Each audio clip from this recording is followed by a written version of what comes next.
We know we have fantastic. All right. We've got guests joining in from different parts. If you'd if you just go into the chat box and tell us where you're signing in from, be really, really good to know. We are hosting the webinar from Nairobi, Founders Freedom. We're based here in Nairobi, Kenya. So just let us know which part of the country or which country you're joining us from. I just really want to welcome you to our webinar this afternoon. Please use the chat function. Just tell us where you're joining the webinar from this afternoon. We'd love to recognize that. Mm-hmm.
Unmute. There you go. Thanks again, our guest, for joining the webinar. We'll be starting shortly here. I'd love to recognize you guys and where you're joining us from. If you would just type on the chat, guys joining us from Nairobi, like ourselves, different parts of the country or in different countries. Just really love to appreciate you for joining us today. And recognize where you're joining us from. So it's 2 minutes past 2. Just give it a minute or so, and then we'll get started here. We've blocked the next 90 minutes. I intend to have a really engaging time, walk through the material with our guest speaker for the day, and provide some time for interaction. So we've gone to Q&A already. Okay, let's see that. Mr. Alexandra is joining us from Kampala. Oh, thank you, and apologies, Alexandra. So the chat is disabled. Let's just keep about that. Sorry, yeah. Welcome, Alexander, from Kampala. Thanks for joining us.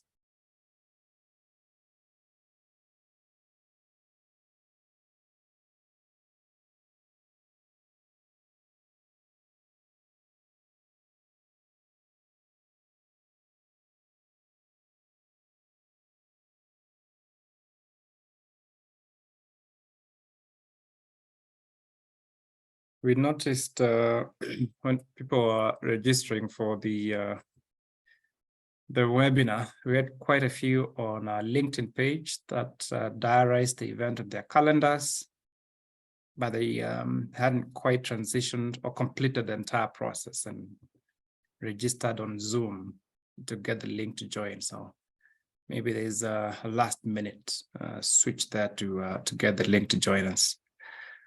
Wangui Thumbi, karibu sana from Kiambu.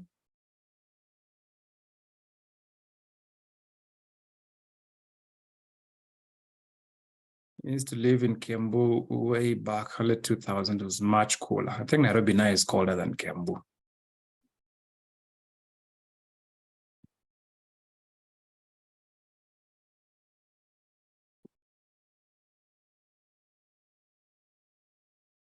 All right, it's 5 minutes past the hour, and I think chat is now enabled.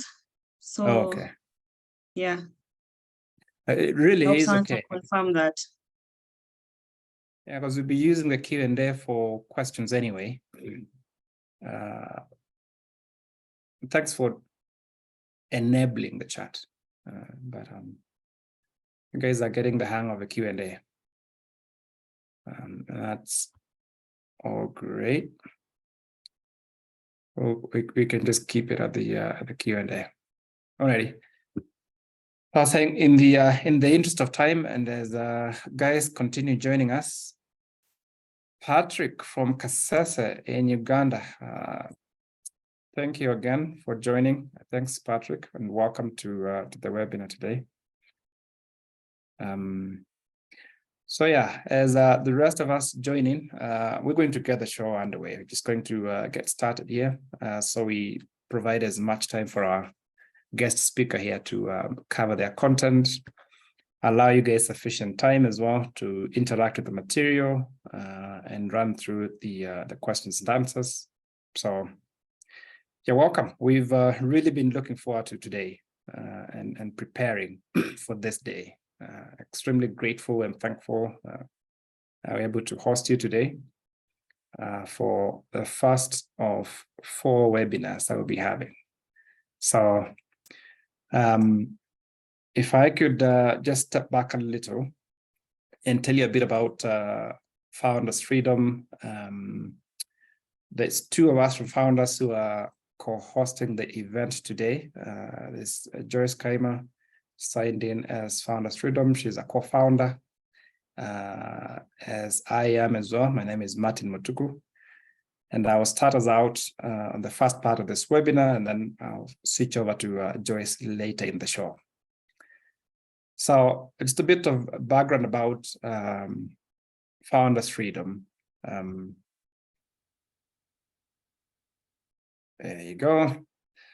So between the 2 co-founders, we've got almost 30 years of experience working across different countries in the Africa region. And our passion has really grown out of serving in those many years, working with different entrepreneurs and trying to understand what is it about African businesses that is missing, and how can we come alongside that. So we've used our experience in different disciplines to try and address the question about multi-generational African-owned businesses.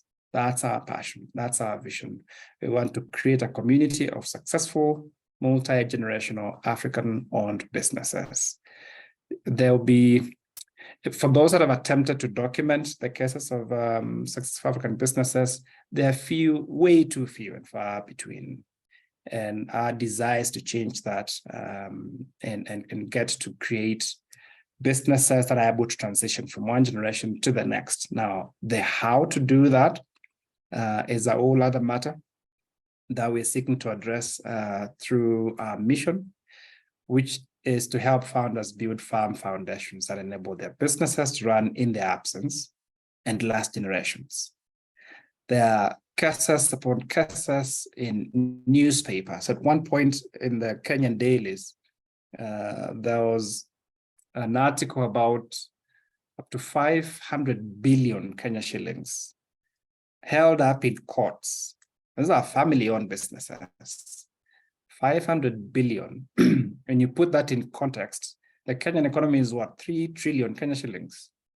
So we are talking about that amount of money being held in courts because of court battles, to a large extent because the businesses didn't have proper succession planning, which then results into court battles.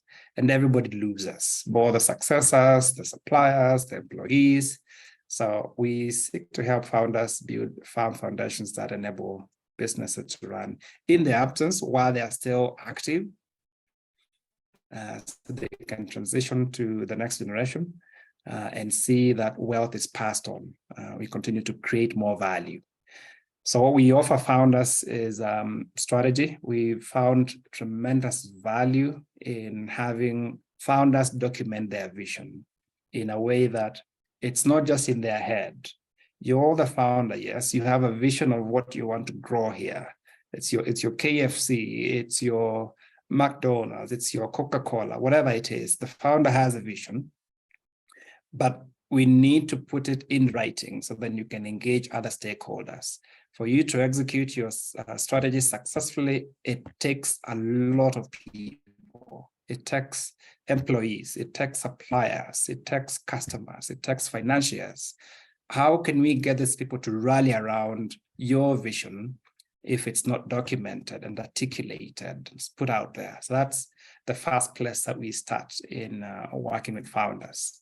And because of the nature of the long-term nature of strategy, defining the space you want to play in and how you get to play to win, it's one thing to document your vision. It's another matter to execute it successfully. And that's where structure comes in. An accountability mechanism that not only allows you to dream and put it in writing, but also to execute, to actually follow through with what you intended to do. And businesses start great with the founder documenting their vision, but very quickly it grows beyond their, their imagination, their capacity. And so bringing people around the table in an organized way, whether that be a coach, a mentor, whether that be an advisory or a fiduciary governing board, we work with founders to create those structures and advise them from the basics of recruiting board members, running board meetings, writing governing documents, board charters. We're able to address the structural aspects of a business, which brings us to the third S, which is systems. And this is a topic today, so we'll get to go into details about that. But essentially, systems just documenting the way things are done, so that you're able to offer the same consistency over time. You're able to see ways to improve efficiencies in your products and services, and even get to automate some of the aspects of your business, increase efficiencies, which leaves a bigger bottom line for the founder. And finally, staff. That's a really integral piece that we've identified as crucial in laying foundations for successful businesses, attracting and retaining high capacity staff that can really help the founder achieve more. In effect, you're replicating yourself, right? There's a whole saying about getting to hire people that are smarter than yourself. Then you need a different skill set how to manage people that are smarter than yourself. So how do you find those key people? How do you bring them in? How do you keep them motivated and engaged? How do you retain them? So with this 4 building blocks, 4S, so that's what we offer businesses so they can work and lay foundations, allow the founder to have some freedom to maintain a strategic direction for the business. So we've grouped those aspects into 4 areas. We deliver this through one aspect of enlightening founders. Our webinar today is one way that we just create awareness.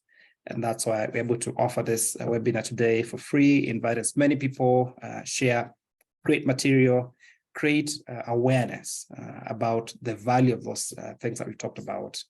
And then we go deeper through equipping founders with tools and templates, get to do a whole day training, walk guys through the different aspects of their businesses, and then you walk away with templates that you can apply in your business, from assessing the gaps to really addressing them. And finally, and the most exciting part about this is opportunities that we provide to engage with one another through a community of founders that we'll be creating. We'll talk about all that later on, but that's how we deliver our value to our customers. In a recent survey that we did, this came out as the highest ranked need by the people that responded to our survey. Just really, really thankful for those responses. 68% of the people that we polled said systems. That's the biggest need for my business. And it's easy to understand why. By the end of this session today, you will get to appreciate why that's important. So we want to speak to that need. We prioritize starting with systems and allowing you guys to get to engage with our speaker today, who I have the pleasure of introducing. Before I do that, some quick house rules. It's really just one house rule. We want to invite you, as the session is going on, as you're interacting with the material from the presenter, if you could use a Q&A function to type in your questions. We will provide sufficient time at the end to get to respond to your questions. So just type them in the Q&A as you go on. Without further ado, please allow me to introduce our speaker for today, a really good friend that I've come to know for quite a few years. I met Ronald a little over 10 years ago. Came to the office, and pitched for his business, and we've worked together. He did audit for us and really helped the business grow. Founders Freedom is not 11 years old. I was just explaining my relationship with Ronald and how we've worked together and seen his business grow. And so inviting him to speak today is because we've appreciated and celebrated the growth of Ronalds LLP, which is grown Ronalds East Africa. And you tell us about how the business has grown to 4 countries now in East Africa, with plans to grow across the Africa region. So he's managing a team of 150. So he's clearly has had the opportunity to develop systems for his business. So this presentation he's giving us today is born out of his own experience running his audit and tax firm. Ronald has also had the opportunity to teach at our premier business school here in Nairobi, Strathmore Business School, and help the faculty in designing business programs. So the material we are presenting to you today is value packed. It's not cheap just because it's free. This is really top-notch material that we'll be covering today. And in his zeal for more knowledge, he's really committed to learning and developing himself. Ronald is doing his doctoral studies now at USIU. And he also gets to apply the things he's sharing with us in different boards that he's serving on. So, ladies and gentlemen, let us welcome our speaker for the day, Ronald. So, Ronald, karibu sana. Would you like me to share your presentation, or do you want to do that from your end? I can do that from my end. Excellent. Karibu sana. Floor is yours. Yeah. So thank you so much, Marin and Jace, for the invitation for me to share some insights on this beautiful program regarding founders and how founders can build effective businesses that will last generations. It's a very important topic, especially today when, as a country across Africa, as the world goes through very turbulent times, businesses are put to test in terms of what foundations have they been established on. So in these challenging times, only sustainable and strong businesses built on strong foundations will be able to continue to survive. But businesses not established on very strong business ideals might not survive into the future. And allow me share my presentation with you.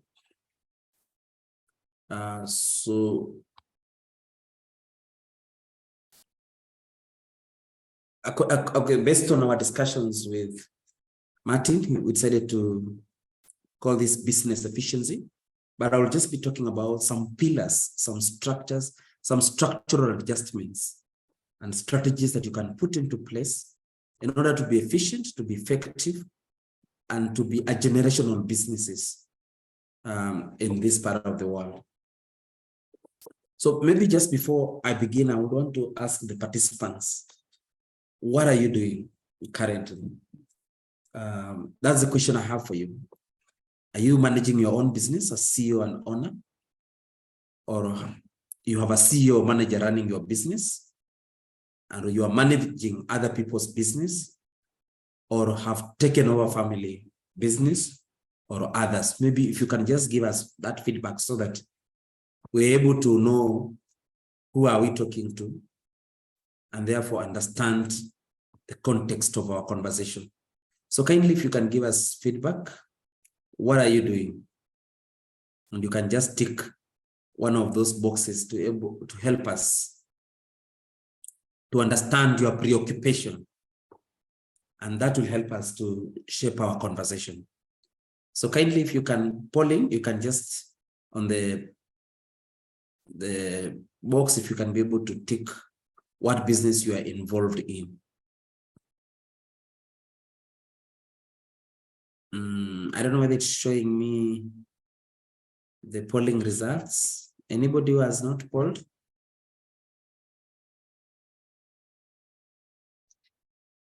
We've had half the people participate in the poll. Yeah. So anybody else, just if you can get at least 10 out of 14, the better.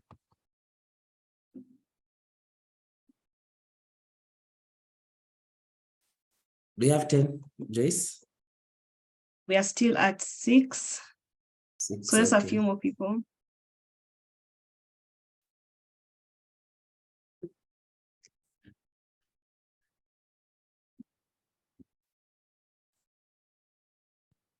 Maybe you can launch the poll results.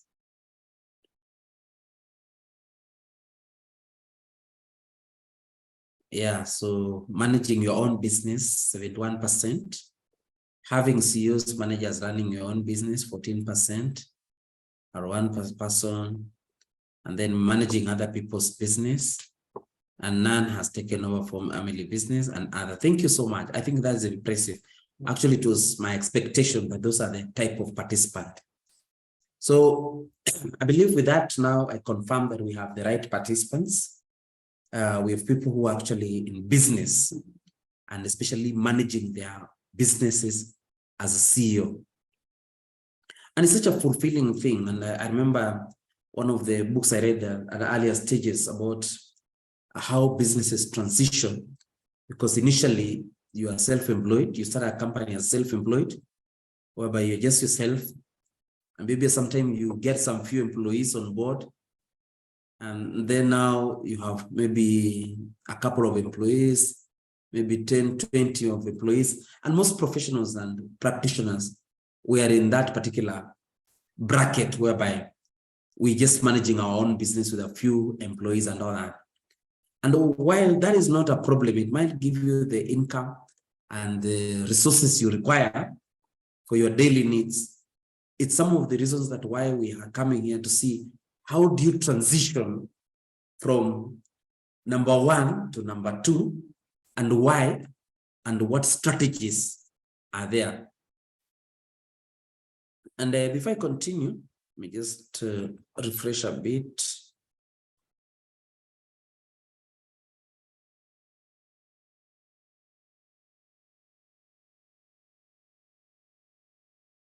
And before I continue, I will talk about something we call the CASIM.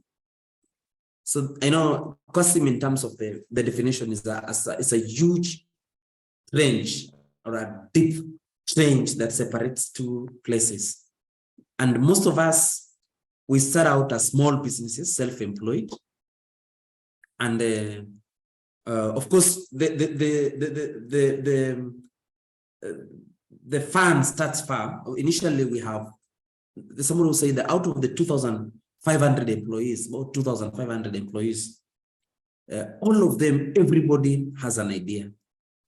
But out of the 2,500 people who have an idea, any 2,500 people, only 10% of those people are willing to take a step and implement the idea, start a business.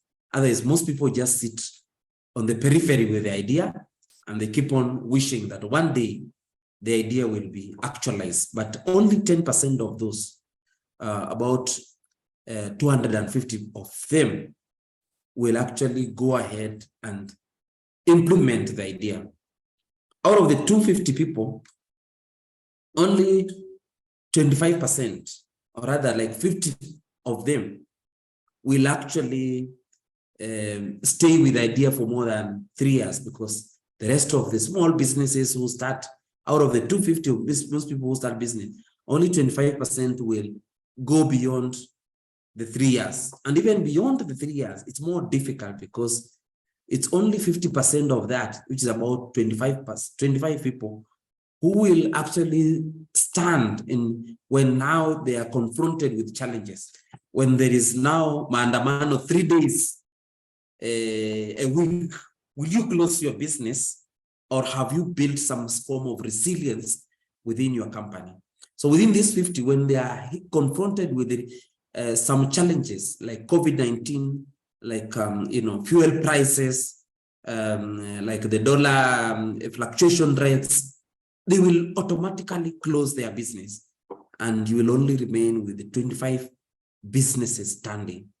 And that is 1% of the population, because out of 2,500 people who are originally having ideas, only 25 of them have actually implemented the idea. They have actually stood the test of time.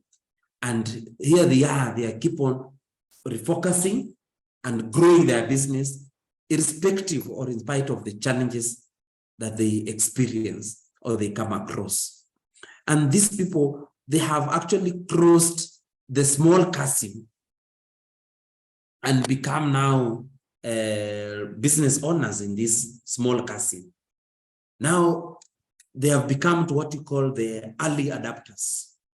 Now, most of these 25 businesses, or 1% of these business people, they stick there, or which is now 100% of the people in business, after crossing the small chasm, withstanding disruptions, they come into the yellow bracket, whereby now, excuse me if that is not yellow, the big percentage now come to stage 2, whereby they become early adapters, yes. But again, in between them and the future stands a very big, scary chasm in question. And that's where most African businesses are.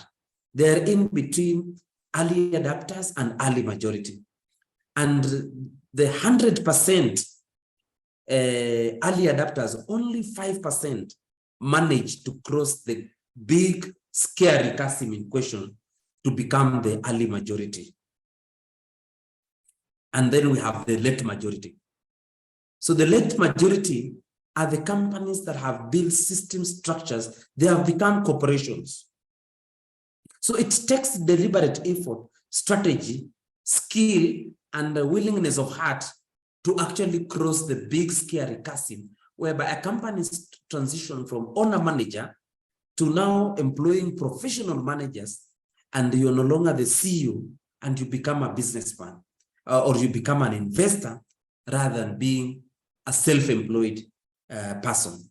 And you've heard that in Kenya and actually Africa, only 5% of companies that are self-managed manage to cross the big scary chasm to become corporations with structures, with systems and processes, and with professionals who run the business in a more professional way.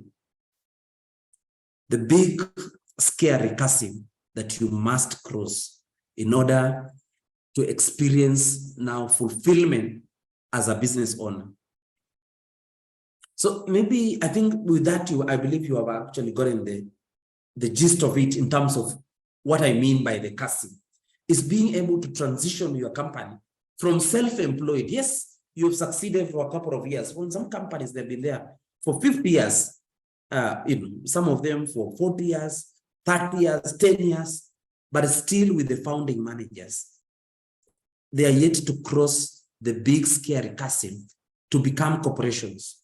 And I remember in one of the titles in our local dailies, it was written that are Kenyan businesses built on sand? Built on sand because by the exit of the founder, the business dies. There's a handful of very few entities in Kenya that are generational in nature. And that's what we mean by crossing the chasm, transitioning from the founder to the second generation, to the third generation, and the business grows and transitions in all aspects. And of course, for most of the global companies that we know, they are doing very well. We have the Coke companies. We have companies that have been there generations and generations. We have East African breweries, you'll be told, we started quite early. We have companies that have been there for many years and still impacting our markets today. But then that is the making of the corporate business that transitioned from smaller entities to early adapters and crossed the big chasm, scary chasm, whereby the owner of the business has transitioned from the owner-manager business to professional managed business. And that's what I'm referring to, the big chasm. And then to become now corporations. I don't know where you are in your business, but you can just tell me, are you an innovator? Are you early adapter? Or are you early majority? You've now put in system structures, and now you're almost becoming now the late majority, whereby you become a corporation. Please give me some feedback on the chat box, just to know where your business is. Or just on the chat, please, if you can just tell me, where is your business? Alexander Hapter, thank you so much. You are an innovator. So you will say that the business probably is still at the incubation stage. Is it right? You are still at the formative stages. Great.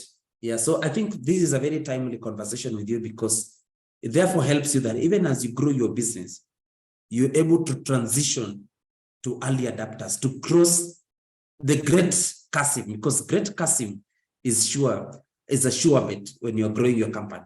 But the decision is one, how will you cross the great chasm? And of course, in the beginning, you have to still micromanage the business, still babysit it, try to make sure that you are there and making sure that everything is moving smoothly.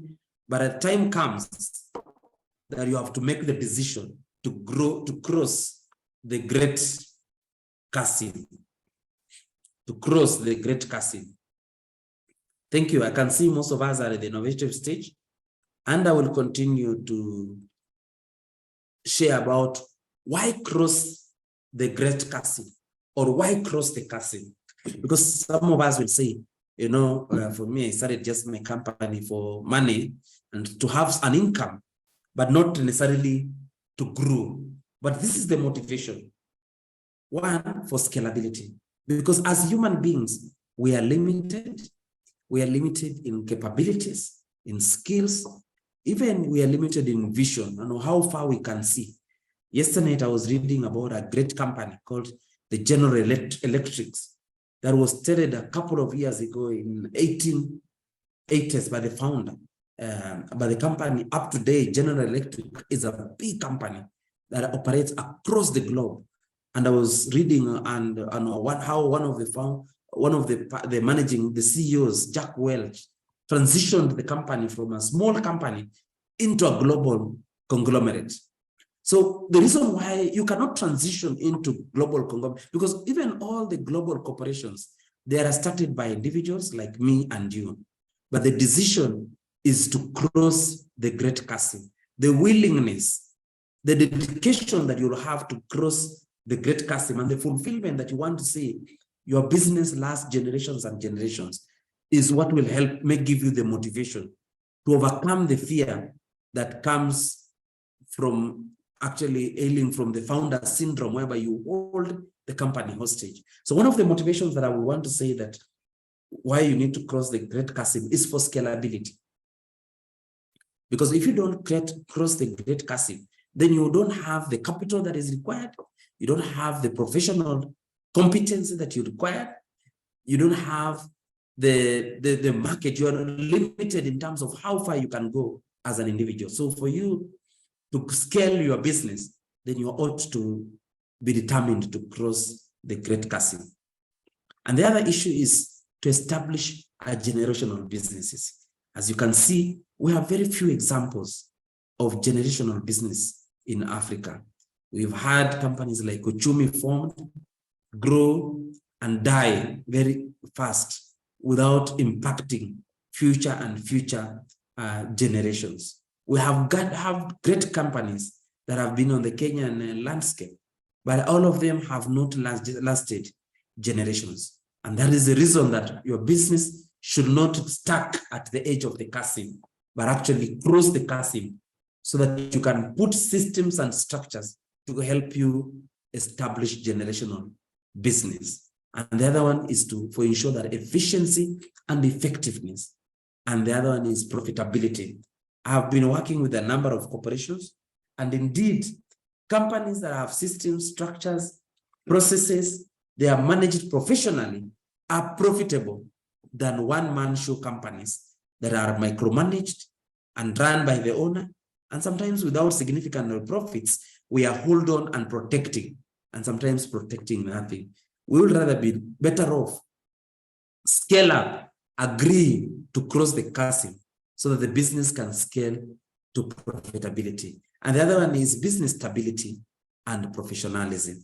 These are some of the advantages that I believe that by helping your business to cross the chasm from a one-man show to a corporate player kind of business these are the advantages that will come to you because of crossing the chasm. And of course, the other question that you may have for me today is, how do we cross the chasm? It is not a matter of theory, but it's practice. For your business to cross chasm, there is only one thing that you need to do, is to have one belief, is to have the mindset, is to overcome the fear that comes with losing control. Because, most of us, I say, hey, by the way, I can't grow the business to that professional level because I will lose control. And I remember when I started the farm, Ronalds, East Africa, those are some of the fears I had. I remember one guy came and told me that, hey, Ronald, there's a day you will be running a company in Uganda. And I was saying, how will I be in Uganda and I'm in Kenya? And they say, yeah, you will go even in Rwanda and part of East Africa and do trade across the globe. I couldn't believe, because in my own immaturity, I thought that a good business, for business to be successful, you have to be there, you have to micromanage everything, you have to do everything, you have to see all your staffs so that they can work. But with the time, I have learned that that is not necessary. That's why we have branches in Uganda, we have branches in Rwanda, and we are setting up in Tanzania, and we do business across African region. So it is the attitude, the mindset, and upskilling that is required so that you can be able to help your business to cross the chasm from a one-man show to a generational businesses. So how do we cross the chasm? And I would want to share with you about the words of Alvin Toffler, who said that the illiterate of the 21st century will not be those who cannot read and write, but those who cannot learn and relearn. And sometimes as entrepreneurs, we're born with a lot of rigidity and disbelief and a lot of trust with the people. But for us to transition from a one-man show, from a startup business to a corporation that will employ multiple people across the globe, we have to learn and relearn. And these great skills is what will help most companies to cross the great chasm. Learn and relearn is a great lesson from Alvin Toffler, who says that it is not the illiteracy of not reading, but the inability that comes with not transforming, learning new things and learning bad habits and bad things that don't work, and relearning some skills that were there a long time ago. So in this casting, you must make bold decisions. You must have bold decisions. And the number two, very critical in closing the casting, is conquer self, because for ourselves, we are the biggest enemy of ourselves. That is why we don't talk about learning and relearning, because by doing that, we are conquering self. And learning and relearning also means that being able to appreciate that it's not a matter of surrounding ourselves with all the team members, but letting go, but with an efficient system, structures, and processes that will be able to support our business to the next level.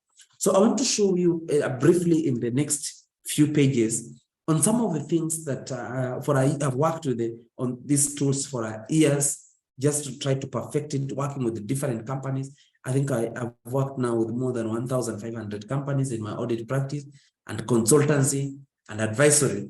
And I've learned a number of things among big companies and small companies that keep each of these entities ahead of each other. And I will share with you some of the insights from this lining. And these are the things that I've learned. These 6 critical things that actually differentiate the businesses that cross the casting and the businesses that don't cross the casting. And the first key lesson that I've learned, that as a business, one, you must define the systems and processes. Now, those people who have begun their businesses, congratulations. But the most important thing for you to continue in business and build a business that will cross the casting at this earlier stage, please define systems and processes.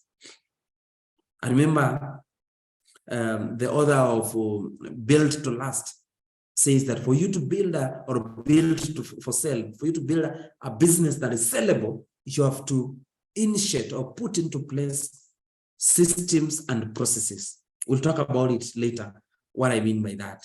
The number 2 aspect of it, for you to build a business that will cross the casting as a prerequisite, is you have to have a robust HR and leadership strategy that gives people positions based on qualifications.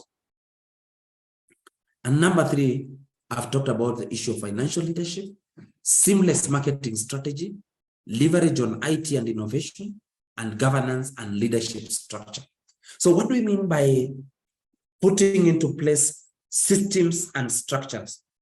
And these are tools that we've developed, that we've tried to look at companies that cross the casting, companies that are corporate in nature, and companies that are still self-managed.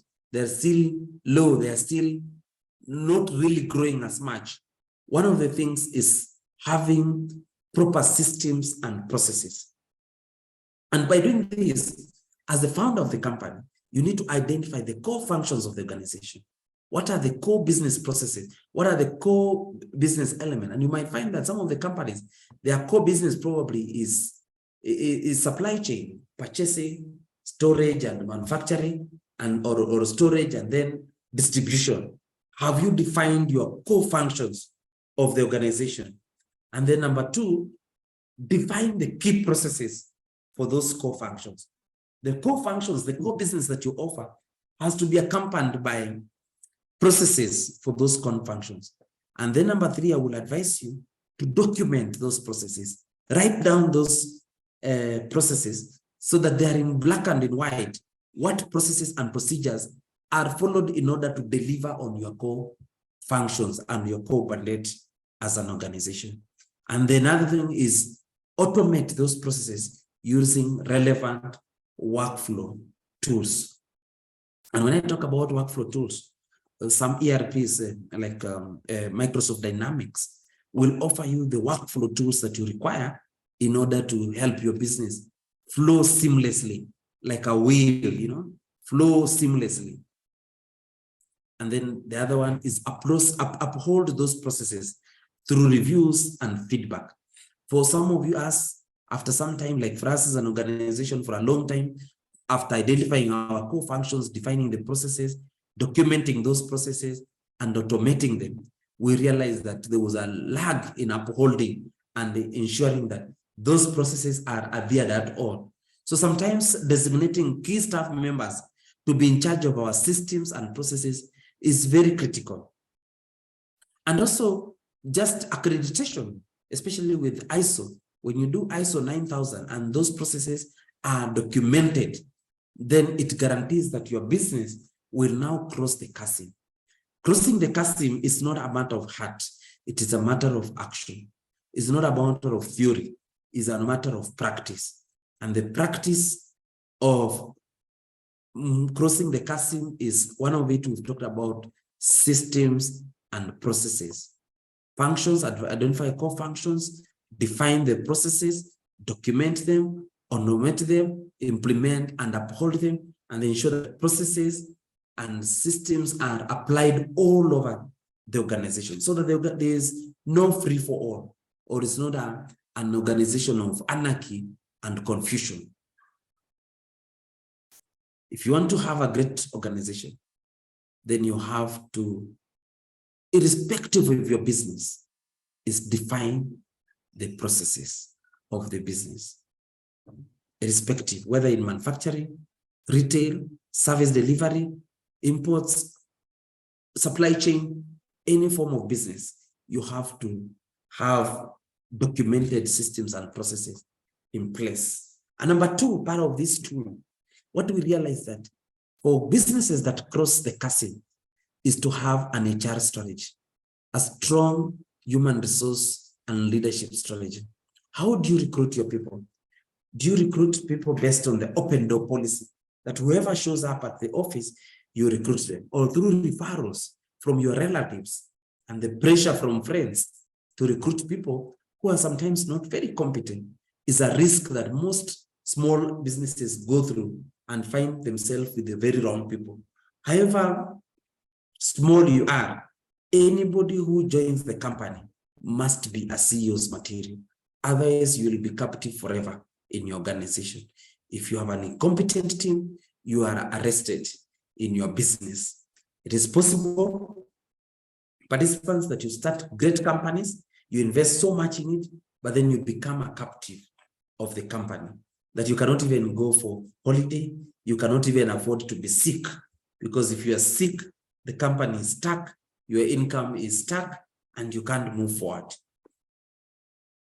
If you exit the business dies. But having a very strong HR policy is the second step to ensuring that you actually secure the future of your company. Have a recruitment plan based on the organization's strategy and future plans. There's one great leader that was interviewed and asked really whether the organization have a high turnover. And so most often I'm asked this question. And of course, my answer has been, yes, there is turnover in our company.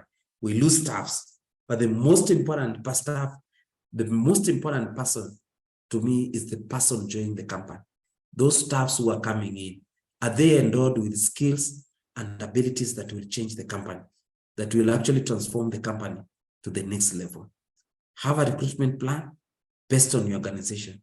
The first employee that you bring into your company, is that the employee that will help you to turn around the business? Is that employee that you can hand over the business and retire and become the CEO? Make sure that every resource that you recruit in your company, you don't recruit them by accident, but recruitment by design. Number two, under HR strategy, you have to define the culture and document the culture of the organization. In our experience, in my observations and interviews with the great leaders, I've realized great organizations are founded on very strong cultures, cultures of excellence, cultures of customer obsession, cultures of quality, and you have to define the culture of the organization. Otherwise, how will you get on board people into the firm? How will you cast the vision of your organization if you have not defined the ideals, the culture that defines your organization?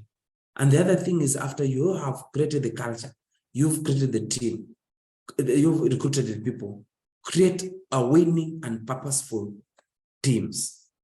Create a winning and purposeful team, meaning that the team you compose is a team that will win champions, is a team that will offer the best to your customers. The business should be able to develop people who are reliable, who are capable of turning around the organization. And the other thing that I normally say that, if you look at every organization, there are challenges. And there is always the CEOs who are so desperate to get good people. And of course, there are also employees who are so desperate to get good jobs. And I always tell them that these two people can only be mediated through performance management. If you don't manage performance, employees will manage you. And they will come negotiate with you issues to do with the salaries. They will come and negotiate with you issues to do with compensation.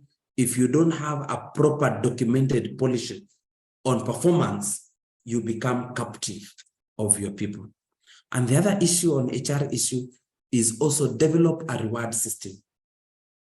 It's one thing to hire people, but it's another thing is to retain those people, to motivate them and to get the best performance out of them. Are you a motivating leader? You need to learn to motivate people and develop leadership within the organization. That after you have all these people, you have rewarded them, they are happy, you've managed their performance. Are you able to upskill them to leadership level? You have your successor in the organization.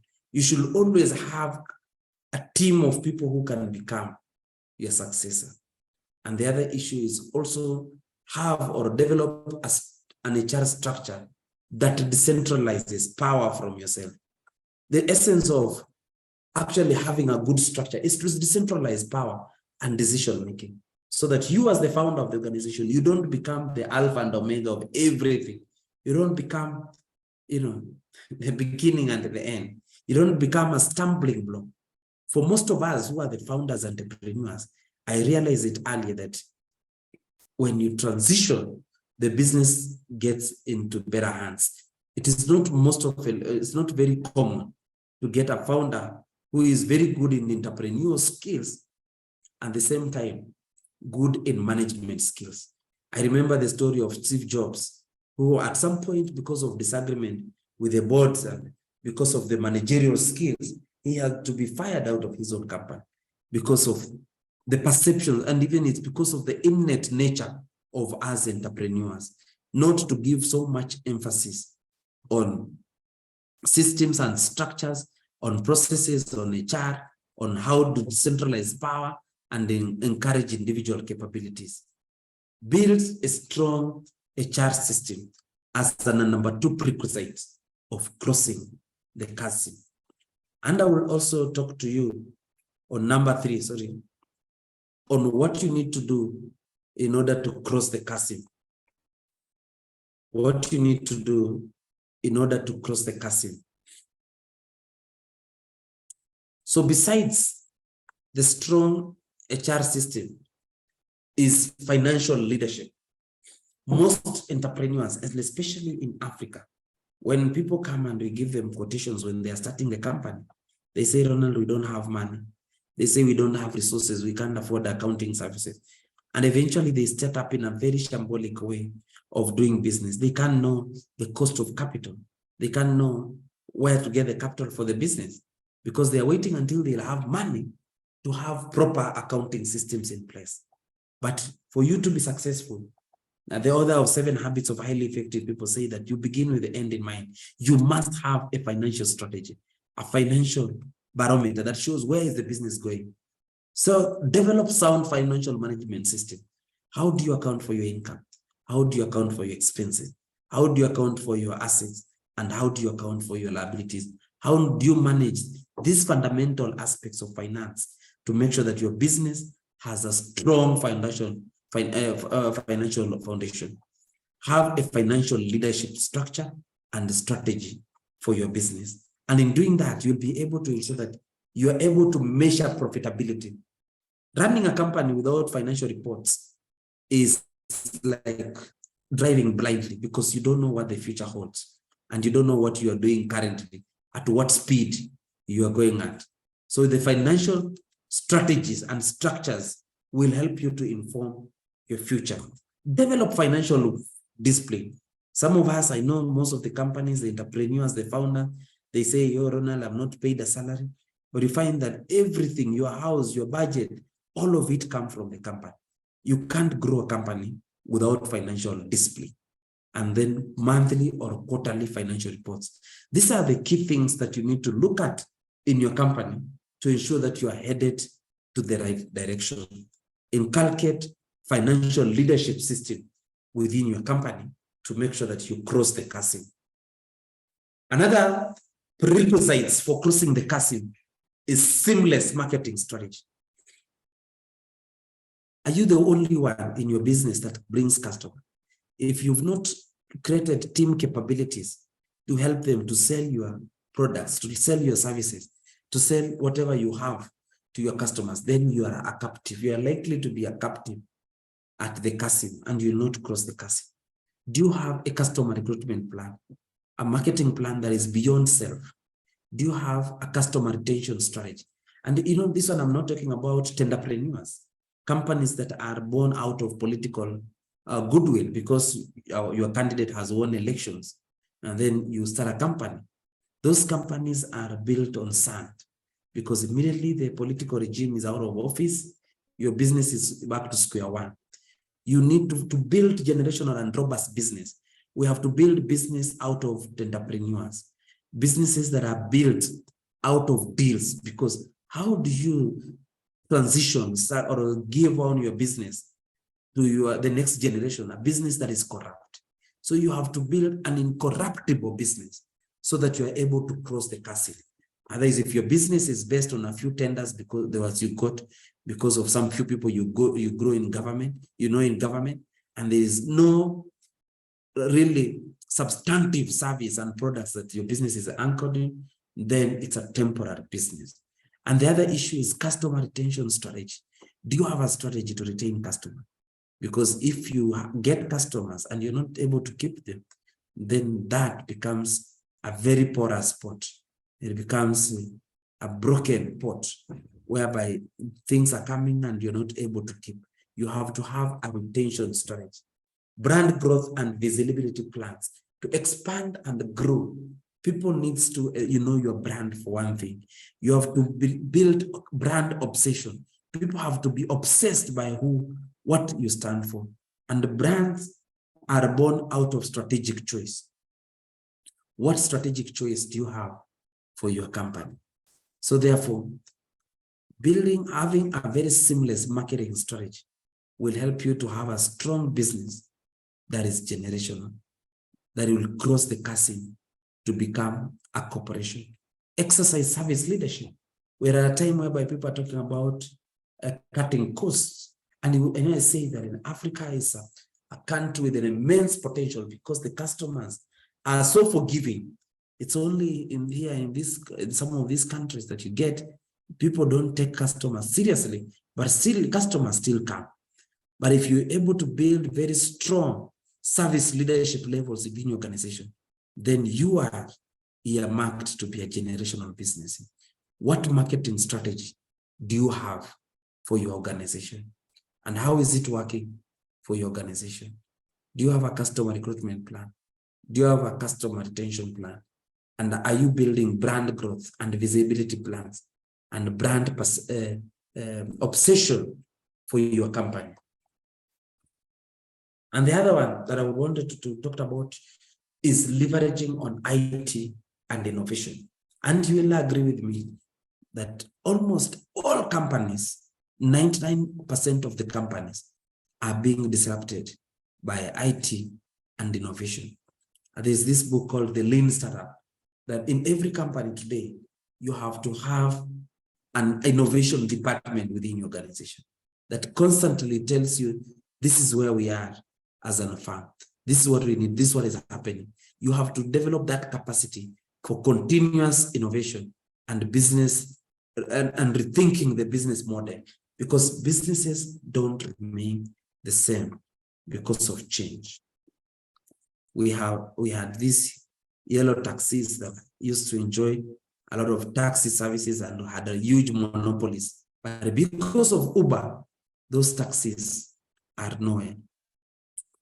You either have to change, or change will take a toll on you. So here we're talking about some of the ways you can leverage on IT is digital marketing, putting yourself out there on social media, making sure that you're physically present. And I realized that our social media presence is more powerful than the billboard that I've put just besides our gate, because we get more customers from our digital marketing platform rather than from the billboard. And you might spend so much on the billboard more than on the digital marketing. Those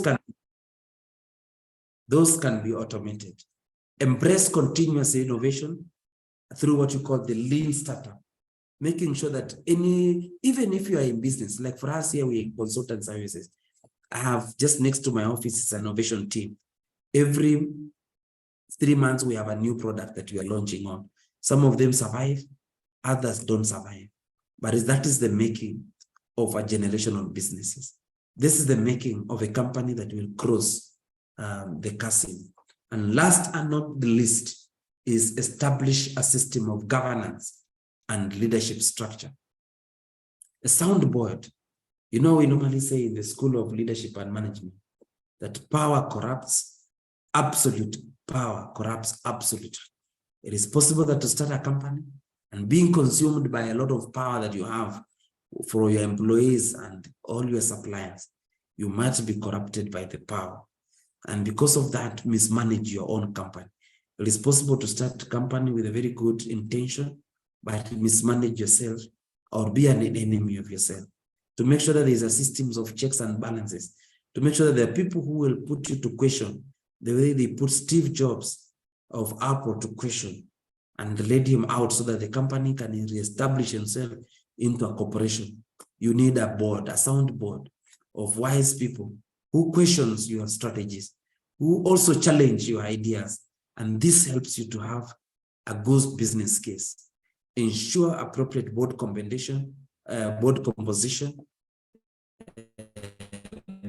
board documentation, board charter, shareholders agreement. These things of monthly board meeting will ensure that a very successful business success. These are the 6 things that will help your company to transition and the chasm from a small business to a great company, to a multinational business.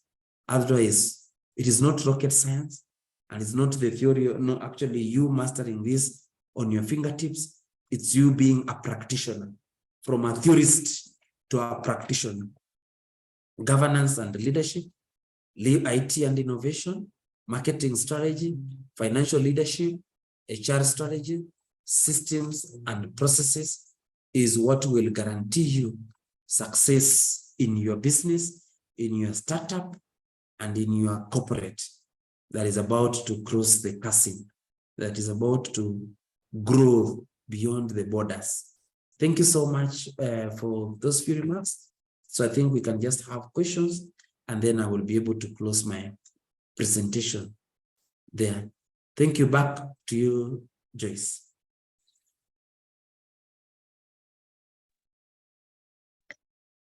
Thank you, Ronald, for that presentation. And so right now we are open to taking any questions or comments you might have. I've seen some people who are sharing their comments in the chat. So if you'd like to make a comment, you can either put in the chat or raise your hand so that I can allow you to speak.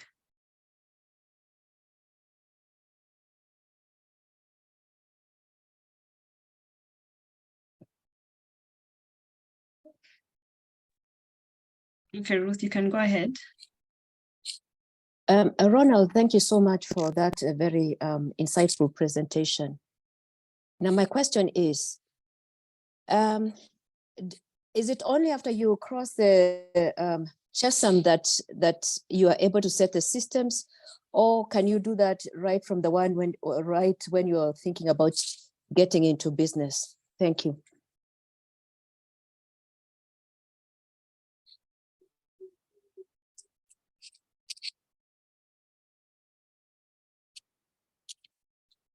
Answer, or I can wait for the rest of the questions. So I think I can answer as we go, Joyce. Yeah. So what I say that the 6 key things that I presented, I put across to you is the prerequisites of crossing the chasm. You cannot cross the chasm if you don't have the prerequisites. You have to put up those strategies so that you're able to cross the chasm. Otherwise, you'll remain a one-man person or a one-man show in your business without going far as your organization. So it is not that until you cross the chasm that you grow your business. This is you put in so that you're able, you put in place these strategies, systems, structures, and processes so that you're able to cross the chasm. So it's a prerequisite. There are businesses, the reason why most businesses don't cross the chasm, they remain as small entities, is because they resist those 6 key things. They resist governance, they resist having a professional HR, they resist having a professional accountant, they resist having a professional IT to guide them and direct them, and they remain one-man show companies that cannot have any meaningful impact in the market today. So these are prerequisites for your company to cross the chasm. Yeah.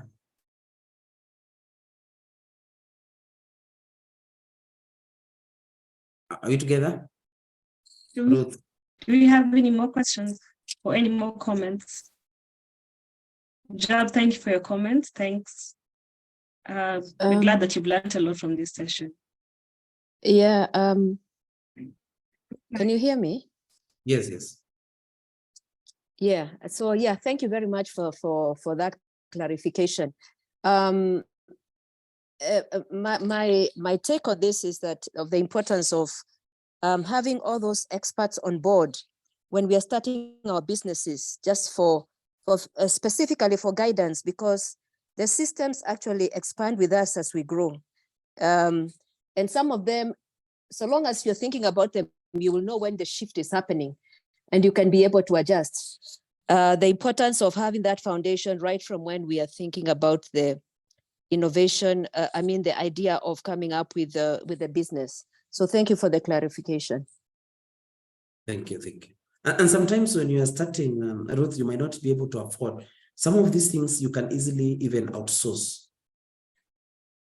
You can outsource some of those services. For instance, if you're starting and you can't afford an accountant full-time basis, you can get an accountant, a professional accountant, who on outsourcing basis. And currently, those services are found very cheaply through the cloud computing.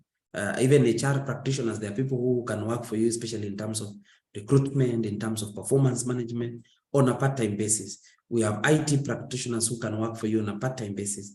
So the beauty is that we are in an information age, on an internet age, whereby now you can outsource these services, not necessarily from your locality, but anywhere across the world. We have actually clients for us, like we outsource for accounting services in America, and we work from Africa. We have clients we're working for in Europe, in Australia, and we are based here in Africa. So currently, the world is borderless. You can access these services locally and globally at a very minimal fees. But the most important thing I come to realize is most companies, it's not about affordability. It's about the understanding their role in our businesses. If you don't value them, then you can't have them. But knowing that that is what you require in order your business to grow beyond an SME, it's very important. Appreciating that that's what you require is important, and putting a value to it.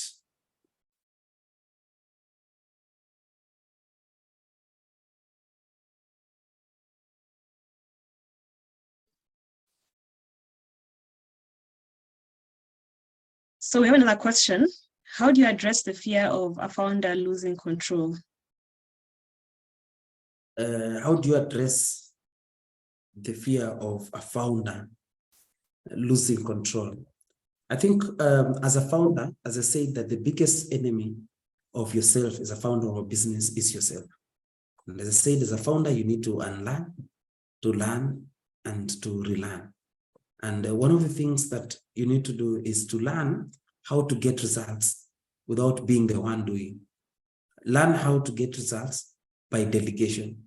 Because as a leader, until you learn how to delegate, and put into place the control measures that are there so that there is checks and balances.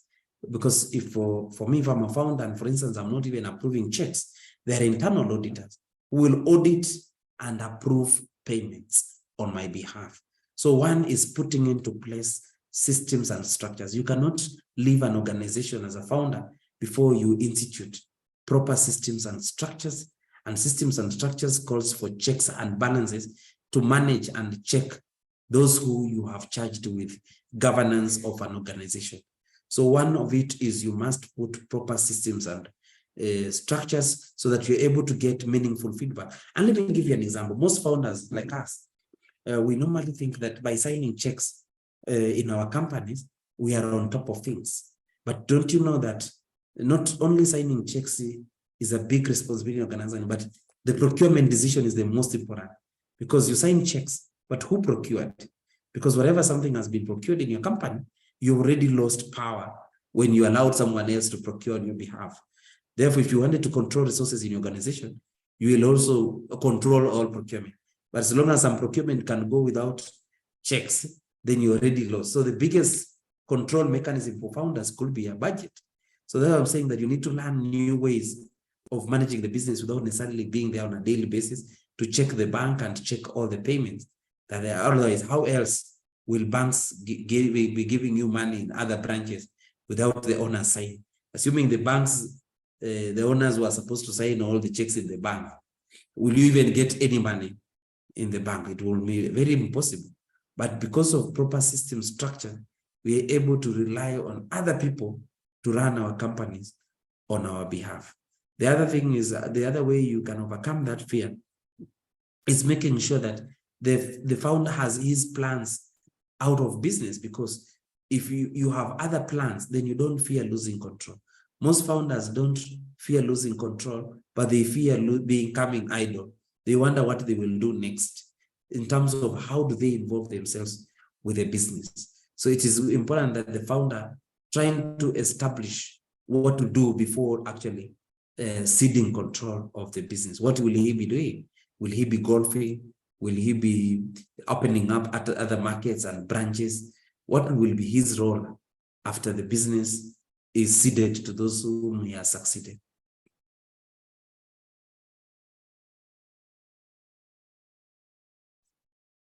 We have a comment from Jeremiah. He says, great insights. Would love to see more on each, especially systems and process.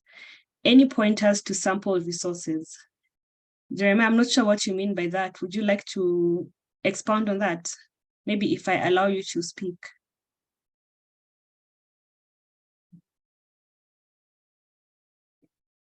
Let me see if Jeremiah is still on.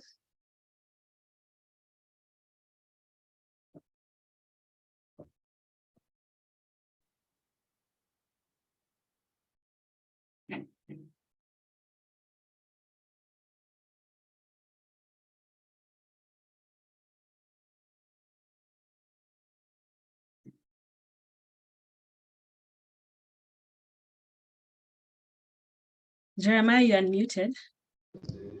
Yes, hello, you can hear me? Yes. Oh yeah, I was saying how now do I go about systems and process documentation, key functional processes documentation. I don't know if that's clear. Systems and process in terms of process documentation. Okay. Yes. Okay, it depends on your industry. For some industries, we have very good workflows that are established. And others, you can use the ERPs that exist. There are some information systems that are quite dedicated to documentation of processes in an organization. And of course, also just trying to ensure that people comply with those processes. And sometimes also what I said initially is that for you to ensure that those systems are conventional and you're accountable to a third party, sometimes it will play a great role. At an advanced stage, you become ISO compliant, because with the ISO, there comes a lot of burden on you to ensure that annual compliance. And this will help you that as your organization, you remain more conventional than just being an informal organization that doesn't have proper systems and processes. So one is just figuring out what are your core businesses. 2 is trying to document processes surrounding your core business. And 3 is documenting them, just writing them down. After you document, you might be lucky to get a system that can be able to actually automate your processes. And if you need be, you can easily ensure that now you have an ISO compliance so that there is some checks and balances and you are accountable to third party. At the same time, it gives you even credibility for your organization and also visibility. I don't know whether you're together with there, Jeremiah. Yes, we are. Yes, we are. I'm getting. Thanks.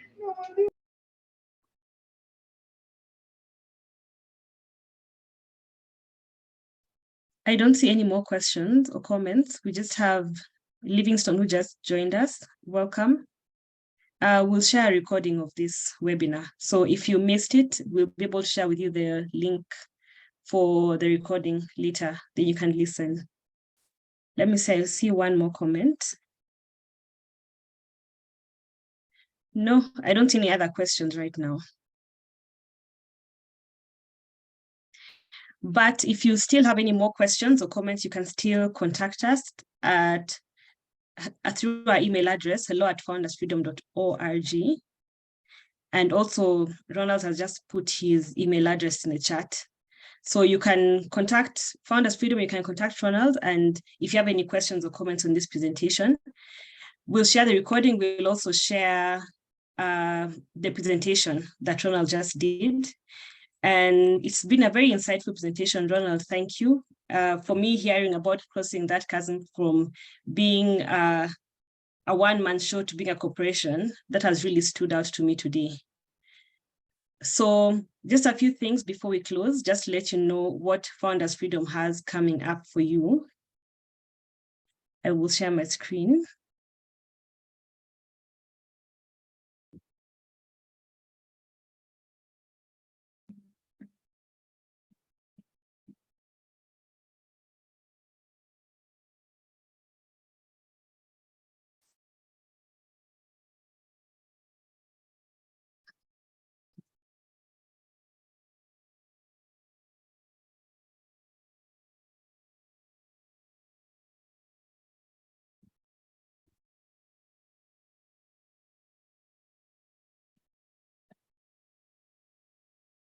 Okay, so at the beginning, we mentioned that the 3 ways that Founders Freedom caters to its community is 1, to enlighten, 2, to equip, and 3, to engage.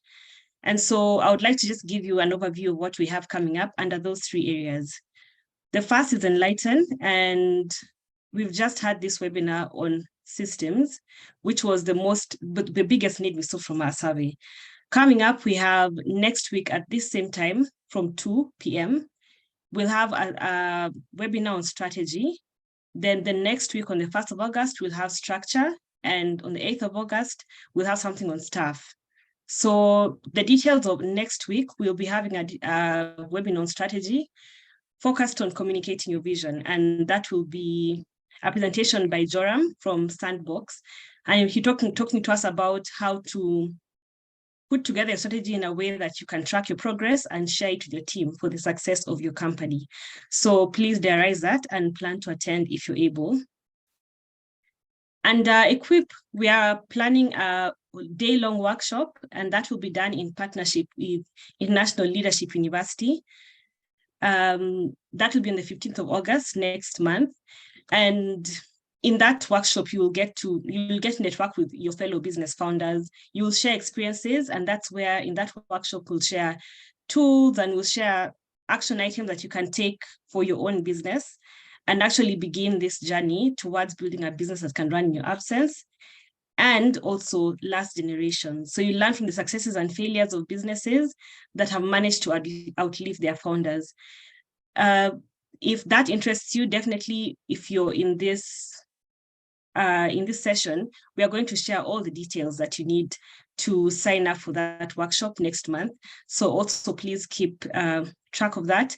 And also Equip, you're also welcome to work with us one-on-one. We work in 4 areas: strategy, structure, systems, and staff. So if you need any help one-on-one and you feel that that's better for your business, then definitely reach out to us through hello@foundersfreedom.org. That Martin has shared our email address in the chat. Then third would be engage. One of the biggest needs we saw was to form a community, because very many founders feel like they walk the journey alone. And when we did our survey, 92% of the founders we surveyed said they would like to have a community of founders who are doing the same thing, who would like to have business freedom, businesses that can run in their absence and eventually outlive them. And so something else that we're actually planning to do together with Ronald is to have a fireside chat. And that will be next month, 25th of August, Friday evening, where we'll bring a founder who has managed to build a business where they are able to be away from it, it can run without them, and it is successful in that way. So wherever you want to head as a business founder, come and speak to someone who has managed to do it and see how they've been able to go through that journey and find the success that they needed. From there, you can engage with us also first through that email address that I mentioned before, hello@foundersfreedom.org. You can also connect with us on LinkedIn or Instagram or Facebook or YouTube using those handles. And definitely reach out to us if you have any questions, if you have any comments, if you have any feedback that you'd like to give us. We have a survey that will pop up after this webinar, and you please fill it in and give us all the feedback that you have. We'd love to hear it so that we can know how we can improve and what we can keep. Then another thing, we mentioned a survey that we did earlier, and that survey is still open for anyone who would like to take it. So we are going to send out an email with all this information, and it will have the links that you need to follow to do all that, to sign up for the upcoming events, also to respond to any surveys that we have out there, because we are trying to see how best to serve the community that we are building. So thank you for coming for this session, and we were happy to have you here. And we hope to see you in our next webinars and even in the other events that we have coming up. Joyce, may I say something real quick? Yes, go ahead. Asante sana to Ronald for a wonderful presentation, and thank you everyone for joining in today. I've taken so many notes. I filled in 2 pages of my notebook. That was a really informative session. Thanks again, Ronald. Just a couple quick comments. There's a Livingstone, is it, who joined a little late. Livingstone, if you would follow us on the links that Joey just shared, especially on LinkedIn, you'll see the event that we'll create for next week. If you click on that, it automatically diarizes it and then to remind you, so you're able to join in on time. You don't lose out on all the fun. So be sure to follow us on LinkedIn, so then you get all this information, but to be shared on all our platforms. I think it's Jeremiah who mentioned about needing tools and templates. Jeremiah, like we've walked you through, we do create all this awareness. This is not meant to be an end in itself, but our expectation is that we're able to have an opportunity to equip you with the tools and templates that you talked about. So if you'd join us for the training on August 15th, it's a really practical, hands-on training that you literally walk away with tools and templates on each of the 4 areas that you talked about.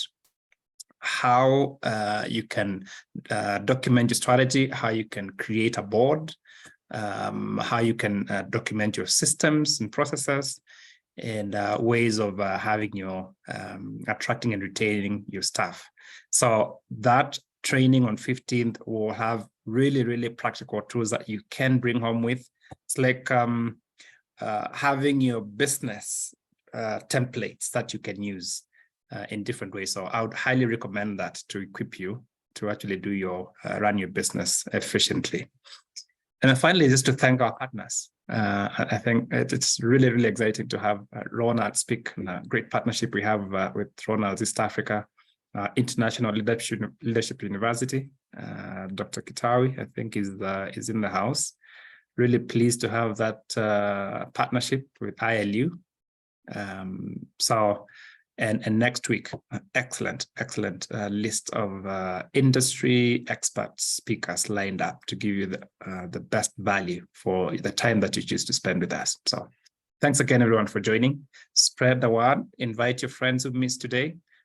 Be sure to register and get the links on time so you don't miss out. And just look forward to seeing you again next week. It looks like Jeremiah has one more thing. Jeremiah would like to unmute and